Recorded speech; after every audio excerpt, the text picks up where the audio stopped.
আসসালামু আলাইকুম গাইস, এই যে এক ভাই চলে আসছে নওগাঁ থেকে আমাদের সঙ্গে দেখা করতে। এই যে ভাইয়ের বাসা Naogaon, driver king driver, Naogaon king driver আমাদের সঙ্গে আসছে দেখা করতে। এই যে আমাদের শুটিং স্পট, আশেপাশে যে জায়গাগুলো দেখতেছেন এগুলো আমরা শুটিং করি। তো ভাই কি অবস্থা, কেমন আছেন? ভালো আছি, আপনারা সবাই ভালো আছেন?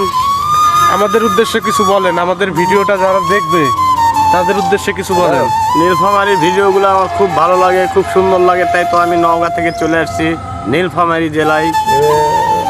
গাইস, আপনারা যারা যারা আমাদের ভিডিওগুলো দেখবেন নীলফামারী বিনোদন দিয়া সার্চ দিবেন, নীলফামারী বিনোদন দিয়া সার্চ দিলেই আমার ছবি দেখা পারবেন, ওইখানেই আমাদের ভিডিওগুলো দেখা পারবেন। এই যে এটা আমার ভয়রা, ভালো করে আপনারা দেখলেন। এই যে এটা আমার ছোট ভয়রা, ভালো করে দেখেন। নায়ক নায়ক ভাব, নায়ক নায়ক ভাব, কিন্তু নায়িকার অনেক অভাব। হ্যাঁ, ছেলেটা দিনাজপুর থেকে আসছে। দিনাজপুরি মাল? হ্যাঁ, এটা দিনাজপুর মাল, এটা একেবারে ঝটিকা মাল, ভিতরে কোনো ভেজাল নাই। চুদলিং পো, এটা হচ্ছে একদম ভেজাল মাল, এটা সেই মাল।